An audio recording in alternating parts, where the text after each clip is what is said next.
Welcome back to The Explainer. So today we're unpacking a psychological phenomenon that pretty much all of us fall victim to. You know the exact feeling. You wake up, you have a perfectly clear schedule, a fresh cup of coffee, and all the right intentions to tackle your most important work. But you end up getting absolutely nothing done because you're waiting on one single piece of information.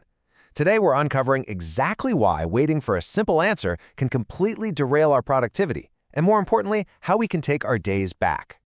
Why does one pending text ruin your entire day? I mean, seriously, think about it.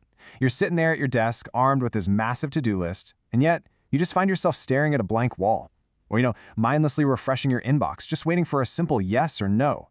It's a totally universal, incredibly frustrating experience. You want to work, you know you should work, but your brain feels like it's hit an absolute brick wall over something completely mundane. It seems almost silly looking back, but in the moment, man, it is paralyzing. Okay, let's dive into this. Logically, we expect waiting to just be a completely neutral state. Like, it's just passive downtime, right? Just a little gap in the schedule to fill with other stuff. But our source material reveals a really fascinating, kinda harsh reality. Our brains absolutely do not treat waiting as neutral. Actually, they treat it as a suspended threat. So while your logical, rational mind is saying, hey, I'm just waiting, your nervous system is sounding a primal alarm. Your heart rate might even be slightly elevated. Basically, your body is telling you that until this whole situation is totally resolved, you're in danger. Just think about some of the most common triggers here. A pending text from someone you're dating where you literally just find yourself staring at a read receipt for 3 hours straight. Or maybe waiting on a really crucial interview result. Or just anticipating a super hard conversation with your boss. So what do all these have in common? Well, they're entirely outside of your immediate control, and they carry a ton of emotional weight. You can't just casually fold the laundry or hammer out a quarterly report when your brain is literally bracing for impact from an unresolved situation. Section 1. Not laziness, but locked. Let's firmly shift the blame away from you right now. Listen, if you have ever beaten yourself up for completely losing a random Tuesday just to waiting, you really need to hear this. The problem is not laziness. I want you to really absorb that. If you're stuck waiting for a message and you just can't seem to pry open your laptop, you are not failing at life. The source text explicitly validates this. It points out that your inability to work while waiting is actually an involuntary biological response. It's not a lack of willpower. It's definitely not a character flaw. It's so incredibly important that we separate our self-worth from this totally automatic biological reaction. So the crucial point is, what's actually happening is your nervous system is stuck in what our source calls monitoring mode. Think of your attention like a computer with a finite amount of RAM. When you're waiting for an important decision, your brain basically opens up this massive, resource-heavy background app called monitoring mode. It's constantly running in the background, just scanning the environment for that text and absolutely draining your cognitive RAM. You literally do not have the processing power left to open up a spreadsheet or honestly even formulate a basic grocery list. Because all your mental energy is tied up guarding against this suspended threat, trying to do literally anything else feels bizarre. Just look at these side effects. The source describes how other tasks suddenly feel fake, forced, or just completely impossible to even start. I mean, have you ever tried to enthusiastically reply to some routine team email while waiting for, say, medical test results? It feels totally absurd. Your brain is screaming, look, we cannot pretend to care about synergizing deliverables right now. We are busy surviving. That massive contrast between mundane reality and your internal alarm, that's exactly what paralyzes you. Section 2. Unresolved prediction tension. Let's look at the scientific reframe behind why our brains get locked up like this.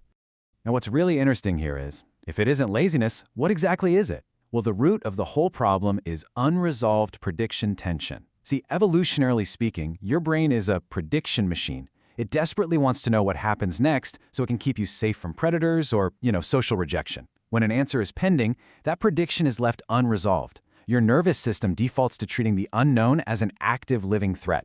It's a legitimate, hardwired neurological mechanism. So no, you aren't bad at time management. You're just experiencing unresolved prediction tension in a modern world that really wasn't built for our primal wiring. Section 3. The containment strategy. Let's shift gears and get into the practical, actionable solutions. All right, we aren't going to just leave you stuck in all that tension. To get out of monitoring mode, you actually have to give your brain what the text calls containment. Let's see how this builds. It's basically a cohesive defense mechanism with 3 simple steps. Step 1, set a check window. Tell your brain exactly when you are allowed to check for the update. Say 2 p.m. Step 2, define a next action. Decide right now what you'll do when you get the answer.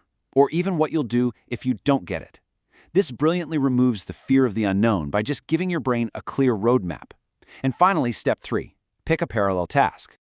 Honestly, the sheer genius of this strategy really lies in that third step. When you pick a parallel task to do while you wait, it absolutely must be small. Picking some massive, high-stakes project just won't work because your nervous system is still somewhat compromised. You need a low-stakes entry point. We're talking organizing your desk, filing a simple report, maybe just going for a quick walk. You have to actively lower the barrier to entry so your brain feels safe enough to shift its focus away from that perceived threat. Just think about the stark difference between these two states. Without containment, your day is governed by open-loop danger. It's frantic, it's anxious, and your brain is constantly scanning the horizon for threats every 5 seconds. But with containment, you create structured safety. You've essentially told your brain, hey, we aren't checking until 2 p.m., we know our exact next steps, and right now, we're just going to safely organize this one single folder. And just like that, the tension drops, your breathing slows down, and that awful lock on your attention finally releases.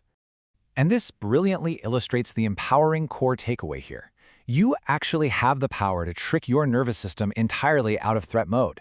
Waiting becomes so much easier when it stops acting like open-loop danger. By using containment, you close the loop just enough to give your brain permission to stand down from high alert and finally return to the present moment. You're actively acknowledging your brain's primal need for safety, and you're proactively providing it. So as we wrap up this explainer, I want to leave you with a question. What open-loop danger do you need to contain today? What is that one pending text, looming email, or unmade decision that's currently hijacking your attention? Don't let it drain your entire day. Set a check window, define your next action, and pick a small parallel task right now. Take your day back. Thanks so much for joining me to break this all down, and I'll see you next time.